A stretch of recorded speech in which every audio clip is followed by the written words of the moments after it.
Commit After Work. Der Business Talk wird präsentiert von Commit, der idealen Softwarelösung zur digitalen Pflege von euren HR-Daten. Und von Reif AG aus eurer Region.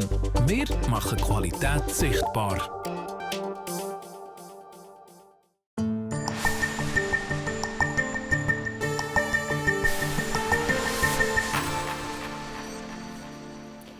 Mesdames et messieurs, bienvenue à Commit After Work, le business talk sur Télébilingue. Aujourd'hui, nous recevons un homme qui a dédié toute sa vie professionnelle à une invention qui est d'une importance capitale, à une industrie dominante dans notre région, ici à Bienne, mais aussi aux alentours, les montres et l'horlogerie. Et après une carrière très réussie dans l'industrie horlogère suisse, il a décidé de partager cette passion avec son pays natal, la Roumanie. Bienvenue chez nous, Jon Schiau. Bonjour, merci. C'est un plaisir de vous accueillir ici dans notre studio. Ma première question que je pose à tous mes invités, où en êtes-vous dans votre vie à ce moment? Eh bien, en tant que jeune quinca, on parle souvent de quinquado, donc je ne sais pas si c'est un retour dans l'adolescence, dans cette phase de la vie, mais c'est une période intéressante et c'est une période aussi après le Covid, je pense, qui a réajusté pas mal de choses dans le monde de l'horlogerie, dans mon business en particulier, dans la distribution. Et puis voilà, c'est une période d'ajustement, je pense, qui n'a pas été des plus faciles ces 2 dernières années. La perspective pour cette année, macroéconomiquement, est tendue, plein de points d'interrogation du point de vue international. Mais je pense que voilà, c'est plutôt une phase de phénix qui sort des flammes et dont je me réjouis passablement. C'est une jolie image, le phénix qui sort de la flamme. Vous êtes né en Roumanie, puis vous êtes venu en Suisse quand vous étiez tout petit, je crois que vous aviez 4 ans. Nous parlerons de cette histoire un peu plus tard. Vous avez d'abord étudié les relations internationales à Genève, puis travaillé pour des entreprises horlogères suisses, en Suisse et à l'étranger. Vous avez par exemple travaillé pour le Swatch Group à New York. Vous étiez là aussi pendant 9/11, donc vraiment dans un moment très, très fort dans l'histoire des États-Unis. Après, il y a quelques années, vous avez créé votre propre entreprise, Albini Prasa, en commençant par exporter des montres de luxe ou de haut niveau en Roumanie. Et voilà. Et après, vous avez quand même développé aussi ce business. On va en parler aussi. Vous vous souvenez du moment où vous avez eu cette idée de créer votre propre entreprise? Oui, assez bien, parce qu'en fait, j'avais un début de vie professionnelle au sein du Swatch Group qui était très, très intense et 5 très belles années passées au sein de la société Calvin Klein, qui faisait partie du Swatch Group à ce moment-là. On m'a envoyé aux États-Unis pour m'occuper de la marque là-bas. Je suis revenu pour m'occuper des ventes au niveau international ici à Bienne. Et puis, je me suis dit au bout d'un moment, mais pourquoi je ne ferais pas moi-même ce que je dis aux autres de faire, tous ces marchés?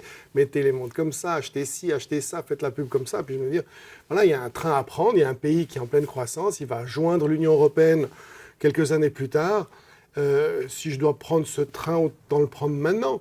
Donc voilà, c'était en 2004, ça fait 20 ans maintenant. Et puis c'est une aventure qui a beaucoup évolué, comme le pays. C'est une aventure qui est passée par des phases différentes, mais on a commencé avec Tissot en 2004, et puis d'autres marques du Swatch Group avaient suivi, dont Swatch, jusqu'à Breguet. J'ai ramené pas mal de marques en Roumanie, des marques haut de gamme, moyen de gamme, bas de gamme. Et puis voilà, et puis c'est, comme je l'ai dit, c'est une aventure qui a évolué. Aujourd'hui, notre portefeuille est différent, notre environnement est différent. Alors, vous aviez un travail super stable, vous étiez aisé, donc je pense que vous étiez reconnu dans votre carrière et après vous dites, bon, maintenant je vais faire mon business à moi. Votre entourage, il a réagi comment? Oui, alors ça c'est je pense, quelque chose qui vous vient aux États-Unis très rapidement. Avant de travailler pour le Swatch Group, j'avais travaillé pour une entreprise de moutier qui faisait des produits de beauté et esthétique, qui s'appelle Maniquick, qui m'avait envoyé aux États-Unis pour m'occuper du marché américain. C'est mon premier job après l'université. Pas mal. Et puis, je voulais, après les relations internationales, rentrer dans la diplomatie et travailler pour les affaires étrangères suisses. Et je me suis rendu compte un peu tard qu'avec mon nom, c'était peut-être pas une carrière d'ambassadeur qui m'attendait. C'était pas très, très Swiss-made. Par contre, j'aimais beaucoup le Swiss-made et j'ai pris beaucoup de plaisir à le vendre. dans cette première expérience. Et je me suis dit, waouh, c'est une autre forme de diplomatie, c'est une autre forme de vendre la Suisse, de représenter la Suisse, et puis qui me plaisait bien. Et je me suis rendu compte en étant là-bas que je savais tout de notre bassin horloger. Enfin, je veux dire, de par les amis de la famille, mes amis personnels, on travaille à mi-temps dans une boîte X, un ami, une boîte qui fait des couronnes, l'autre, etc. Donc, en fait, le tissu industriel fait partie de nous. Et c'était quelque chose qui m'attirait beaucoup. Donc, quand, en 2004, j'ai voulu faire la société, c'est vrai que cet état d'esprit américain de fais-le, on verra ce qui se passe. On essaye, puis on verra. On verra, puis de toute façon, tu tombes, tu te relèves. Faisait partie de moi, sans aucun doute. Mais c'est vrai qu'en annonçant la nouvelle à des amis ou des connaissances, la réaction très, très suisse, c'était « Oula, mais si tu te plantes, il se passe quoi ?» Mais je ne me posais pas la question, si je me plante, je me plante. Ouais. Donc voilà, c'était un moment très clairement ancré. Ouais. On a peut-être un peu de façon stéréotypée, un cliché, on dit que l'Europe de l'Est est un terrain difficile pour le business, notamment quand on vient de l'extérieur. Est-ce que c'est le cas ? Oui, oui, c'est un terrain difficile parce que c'est un terrain qui est neuf. Il faut se rendre compte que ça fait 35 ans que ces pays font une transition vers une économie de marché. Il y a des pays qui l'ont entamée de façon beaucoup plus rigoureuse, beaucoup plus, je dirais, ordonnée que la Roumanie, qui est un pays balkanique par plein d'aspects, donc byzantin aussi. Donc il y a des relations d'affaires qui sont très différentes d'ici. Par exemple ? Ben, le win-win n'existe pas. D'accord ? Donc, l'idée qu'on puisse faire une bonne affaire, vous et moi, c'est toujours, si tu fais une bonne affaire, c'est que moi, j'ai perdu quelque chose. Donc, ce jeu-là est malheureusement très ancré dans la culture encore. Il faudra encore une génération peut-être pour que ça change et pour que les choses soient transparentes. Et voilà, quand vous, en Suisse, vous demandez un devis, on vous donne un devis. En Roumanie, la plupart du temps, on vous dit combien tu veux mettre. Mais je ne veux pas mettre, combien me coûte ce toit. Si je veux un toit de cette qualité, ça coûte tant. Donc, il y a toujours cette relation, mais combien je peux tirer de la relation de... voilà. Est-ce que c'est quelque chose de difficile ? Parce que, bon, vous êtes roumain, vous êtes venu en Suisse, vous vous êtes fait suisse, vous êtes plus roumain, mais vous avez quand même cette affinité avec votre pays natal aussi, mais vous êtes socialisé en Suisse. Donc, justement, les exemples que vous venez de nous donner, est-ce que c'est difficile de s'habituer à ça aussi ? Oui. Oui, c'est difficile. Tous les membres de ma famille ou des amis de la diaspora, quand je suis parti, ils m'ont dit « mais tu vas te faire tuer, tu vas te faire manger, tu vas être ruiné. » Mais j'ai utilisé l'analogie du terrain de rugby, qui était mon sport une vie entière. C'était, quand tu rentres sur un terrain, tu sais à quoi t'attendre. Voilà, tu te prépares pour, et puis si ça te vient dans la figure, ben, tu sais. Ouais. Le foot est parfois un peu plus vicieux. On peut venir tacler par derrière, etc. Donc voilà, je savais que j'entrais sur un terrain qui était difficile, et puis on a dû s'adapter, puis on s'adapte toujours. Parfois, c'est nous qui réussissons à changer les mentalités. Sur plein de domaines, on dit non, mais voilà, les bonnes pratiques, ça serait ça. Faisons comme ça. Et puis parfois, voilà, nos procédures s'imposent. Vous partagez votre vie entre Bucarest et Bienne. À Bienne, vous avez vos 2 enfants. À Bucarest, vous avez votre business. Est-ce que Bienne est une bonne base pour faire ce va-et-vient ? Alors, oui. Et je me souviens de quelqu'un qui travaillait dans l'horlogerie. Il me disait, à nous, dans l'horlogerie, on connaît plus Hong Kong que Berne. Puis ça, c'est vrai. Je pourrais vous donner plein de restaurants à Hong Kong, pas un à Berne, là, à peu près. Mais c'est une bonne base parce que centrale en Suisse, parce que l'écosystème est là pour avoir tout le temps quelqu'un, rencontrer quelqu'un, démarrer. On voit d'ailleurs ici vos 2 enfants, une fille et un garçon. Ils disent quoi quand papa part à Bucarest de nouveau ? Oh. Encore.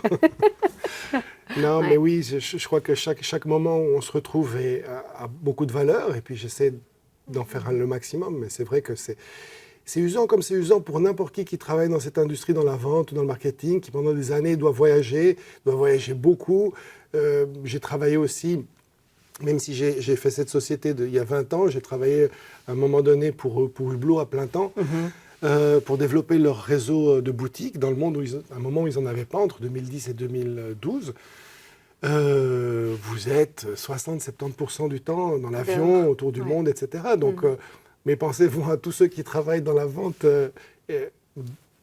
basée à Bienne, mais qui sont souvent loin. Ouais. Albini Prassa, c'est le nom de votre entreprise. C'est en fait une très belle histoire parce que c'est les deux noms de famille, si j'ai bien compris, de vos deux grands-mères, c'est ça? Oui, alors c'est même les mères de mes grands-pères. Et l'histoire était venue quand j'ai voulu fonder la société. Je suis allé chez un notaire, maître de Meister, et puis il me dit, tu verras, la chose la plus difficile, c'est de trouver un nom. Puis surtout, prends pas un nom trop personnel, parce que si tu dois un jour tirer la prise, faut le faire de façon rationnelle. Puis je me suis dit, tiens, c'est vrai. Et au même moment, je reçois un petit montant, $1000 de mon père, me disant, voilà, ça c'est de ma grand-mère, de ton arrière-grand-mère Albini, ce qui me reste. Je lui dis, bah, tiens, si je fais une société un jour, je mettrai cet argent dans le capital de base.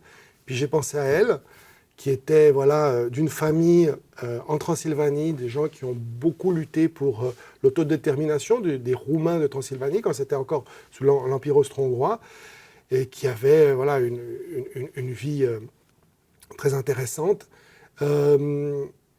Et l'autre partie, l'autre racine, de par ma mère, des Grecs de l'île de Kefalonie, qui étaient venus s'installer sur un port du Danube, qui était un free port, géré de façon internationale. Et c'était une façon pour moi de reconnaître ces deux femmes qui avaient une existence différente et dont les racines étaient miennes. Voilà. Ça fait presque un roman.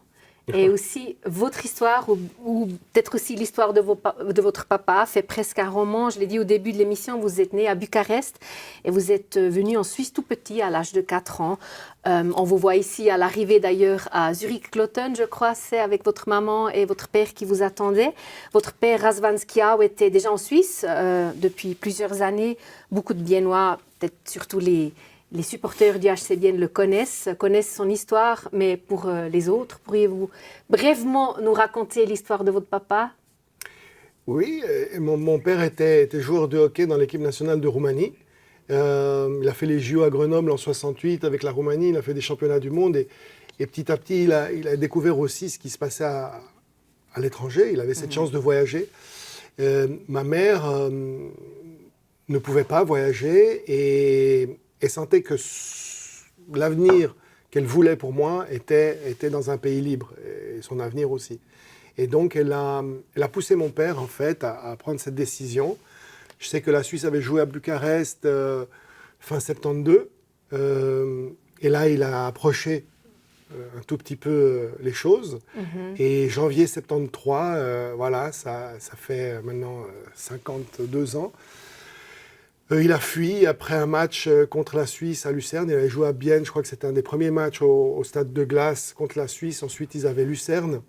Et là, il a disparu dans un magasin. Et grâce au président du HC Bienne de l'époque, il a réussi à jouer pour Bienne. C'était la famille Gassmann, donc fondatrice Gassmann, de notre maison. Qui a eu le courage et puis à qui on doit cette sortie incroyable. Et puis ensuite, il a refait ses études de médecine, enfin l'équivalence pour être dentiste, et il a été dentiste jusqu'à très peu. Et vous l'avez rejoint donc quelques années plus tard avec votre maman, justement. Est-ce que la dictature de Ceausescu, est-ce que la guerre froide, le rideau de fer, c'était un thème, c'était quelque chose dont vous parliez en famille? Ah, c'est quelque chose d'omniprésent, c'est quelque chose de fantastique à expliquer aujourd'hui à des gens qui n'ont pas connu l'Europe avant 89. C'est fascinant. Je veux dire, la carte de la météo s'arrêtait à Vienne. Je ne sais pas si vous vous en souvenez. Je veux dire, c'est un endroit terra incognita, l'Europe de l'Est. Et puis, les communications étaient codées avec mes grands-parents. On pouvait les voir puisqu'ils pouvaient sortir à des moments différents. Par contre, je n'ai jamais pu retourner en Roumanie avant la chute du régime. C'était aussi une façon pour les gens de la diaspora qui avaient fui le régime pour des raisons politiques aussi de rester entre eux, parce que déjà, eux, enfants, avaient beaucoup souffert. Et c'était créé, si vous voulez, ce microcosme. Quand ils sont sortis de Roumanie, c'est ce microcosme qui s'est recréé. Et pour moi, internationalement, j'avais des tantes un peu partout dans le monde. Ou des cousins un peu partout dans le monde, si vous voulez. Et puis j'étais le seul à Bienne, qui n'était pas ni une capitale ni une grande ville. Mais oui, c'est un sujet important. Et toujours, je regarde la chute du mur de Berlin. Ouais. Et les premiers passages de frontières avec la même émotion qu'en 89, pour moi, c'est hier, quoi. Et c'est très proche, en fait, de vous et de votre famille. Votre père était un joueur de hockey, après il était arbitre aussi. Est-ce que vous avez jamais joué du hockey, vous n'étiez pas vraiment talentueux? Oh là, vous touchez un sujet sensible. Non, mais alors,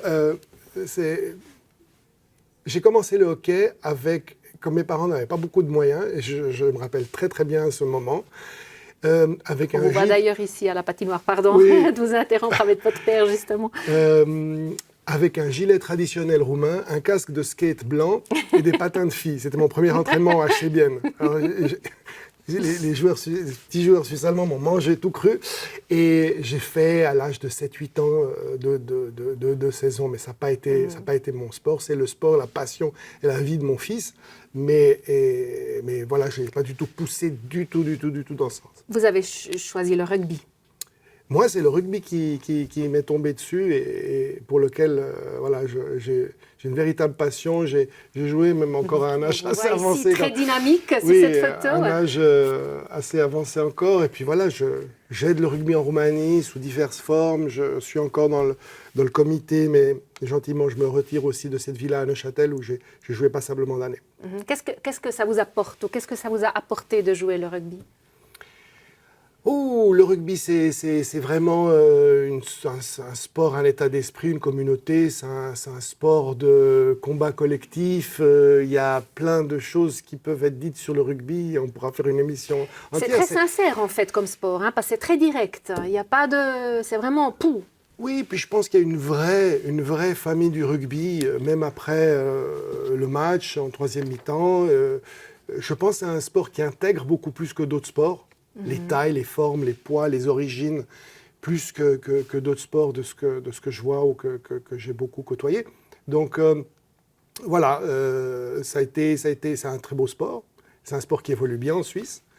C'est un sport où la Suisse d'ailleurs est arrivée pour la première fois de son existence cette année à un échelon jamais atteint. Donc j'invite tout le monde à s'y intéresser. Et puis Bienne a un club depuis peu, mais il se trouve que le premier entraînement, je crois, un passeport vacances fait par quelqu'un à Bienne sur le rugby, c'était mon père et un ami à lui, dans fin des années 70, 70. Et puis c'est là que j'ai touché mes premiers ballons. Après, j'ai attendu l'université pour jouer. J'aimerais parler de votre travail que vous faites donc à Bucarest. Vous avez ouvert un espace qui n'est pas vraiment un magasin traditionnel où on peut acheter des montres. Sinon, c'est comment vous définissez votre local ou votre espace que vous avez ouvert à Bucarest? Alors, nous avons une grande villa à Bucarest avec différents salons thématiques et cet endroit, cette maison Albini Prasa est ouverte tous les jours comme un magasin, fonctionne comme un magasin et expose et montre comme un magasin. Mais nous avons voulu faire quelque chose de plus pour nos clients et notre communauté. C'est justement créer un endroit où on a le temps de discuter des montres. Vous n'avez pas l'impression d'être dans un grand centre commercial et vous visitez les mêmes montres, les mêmes vitrines de la même façon dans un aquarium. On avait besoin de ce confort pour développer des marques qui sont un peu plus intimistes, moins connues que notre marque principale qui est restée Tissot toutes ces années. Que ce soit dans le moyen de gamme ou dans le très haut de gamme, on avait besoin de cet environnement. Il faut savoir aussi qu'à Bucarest, il n'y a pas une rue où vous dites, voilà, c'est Faubourg Saint-Honoré, c'est la Bahnhofstrasse. Ouais. Ça se développe en ce moment. Donc là aussi, on va bouger gentiment aussi vers le centre-ville, mais on a voulu ce concept résidentiel qui existe de plus en plus aussi pour des marques comme Audemars Piguet. Même des magasins qui sont peut-être au premier étage ou au deuxième, comme un appartement en fait. Même pas, ça existe de plus en plus. D'ailleurs, c'est une stratégie sur laquelle a misé une marque comme Audemars Piguet de faire ces AP Homes pour créer un environnement plus propice. Bucarest, donc la capitale roumaine, on dit qu'elle est un peu le next big thing, donc vraiment la ville qui est en train d'être d'être trendy. Vous êtes d'accord? Vous notez ça quand vous êtes à Bucarest ou c'est encore un phénomène un peu pour les insiders? Alors, on a évolué sous le radar pendant longtemps et je pense que je regretterais si on avait des hordes de EasyJet du jour au lendemain. Mais il y a tout pour plaire. On y mange bien, il y a énormément de restaurants, il y a une vie nocturne qui est très active. Et peut-être, ce n'est pas une destination de shopping. Donc c'est vrai que le tourisme, c'est zéro. Quand une marque me dit combien de Chinois vous avez, on a 0 Chinois. et donc ça se développe. Et ce terrain de friche est très créatif. Et c'est vrai que c'est très attirant. C'est très attirant pour moi d'un point de vue entrepreneurial parce qu'il y a tout à faire. Je veux dire, aller placer un magasin aujourd'hui en Suisse de montres, bonne chance. Il y a tout à faire dans tous les niveaux. Voilà. Est-ce qu'il y a encore beaucoup de traces de dictature ou du communisme? Est-ce que c'est encore présent dans la ville ou on veut vraiment laisser ça derrière? Alors, physiquement, il n'y a plus beaucoup de traces. Maintenant, mentalement, il y a des énormes traces. Elles reviennent maintenant et je pense qu'il y a une mémoire courte qui est effrayante puisque certains arborent maintenant des t-shirts avec Ceausescu. J'ai vu ça ce week-end lors de certaines manifestations et c'est assez effrayant. Alors bon, il y a beaucoup de manipulations, d'interférences de certains grands pays voisins, etc. Donc ça c'est un sujet encore important puisque les mentalités n'ont pas encore complètement changé. Et dans les infrastructures, non seulement sportives, et le financement du sport en Roumanie, c'est quelque chose contre lequel je me bats beaucoup, et que j'essaie de changer sous diverses formes, avec notamment la Chambre de commerce Suisse-Roumanie, c'est le management sportif, puisqu'on dépend beaucoup trop aujourd'hui de l'argent de l'État. Donc soit c'est une mairie qui met l'argent, soit c'est un ministère de l'armée, de l'intérieur, de l'éducation, etc. Soit c'est l'équivalent d'un canton qui va financer un club. Et ça ne va pas. Ouais, donc il y a aussi une certaine dépendance après. Si on ne plaît pas, on ne plaît plus, le financement en fait s'arrête. C'est ça aussi le risque. Soit tout à coup il y a une affinité politique qui bouge d'un autre camp et on tire la prise sur un sport entier. Soit il n'y a plus de budget, on tire la prise sur un sport entier et voilà. J'ai une dernière question, c'est une très grande question à la fin. Qu'est-ce qui fait pour vous une bonne montre? Qu'est-ce qui fait une bonne montre? Une bonne montre avec un mouvement suisse, c'est d'avoir une montre suisse, ça doit être une montre suisse. Une bonne montre est une montre qui raconte une histoire. Et je pense qu'aujourd'hui, on vend surtout des histoires. Et c'est ce qui me plaît, c'est de créer aussi le lien entre l'histoire et l'horlogerie. On a créé plusieurs séries limitées de cette façon. On essaye aussi de créer avec 2 autres collègues, on a créé une association qui éduque et qui forme des horlogers en Roumanie, puisqu'il n'y a plus d'école d'horlogerie depuis 1990. Donc on a créé l'Académie roumaine d'horlogerie avec Mihai Ceciu qui est entre le Locle et Bucarest, et Florin Niculescu qui a repris l'entreprise Tavan Watch. Et ensemble, on a créé cette association qui forme des horlogers. C'est la 3e année. Donc voilà, on se bat pour le SwissMed aussi de ce côté en Roumanie. Et l'intérêt est là, donc les gens ont envie d'apprendre cette profession. Oui, on organise aussi des cours pour, entre guillemets, des cours, une journée d'initiation pour VIP, par exemple, où vous repartez avec votre montre, et ça permet de financer, et l'intérêt est énorme. Oui, le système scolaire suisse, qui est exemplaire dans le monde entier, l'apprentissage est encore balbutiant dans un pays comme la Roumanie, mais ce système dual, on essaie aussi, par ce biais-là, de l'introduire, et il est très apprécié. Nous arrivons déjà à la fin de cette émission. Merci, Jon Skiau, d'avoir été avec nous aujourd'hui. Merci à vous. Et merci à vous, cher public, pour votre intérêt et bonne continuation ici sur Télébilingue.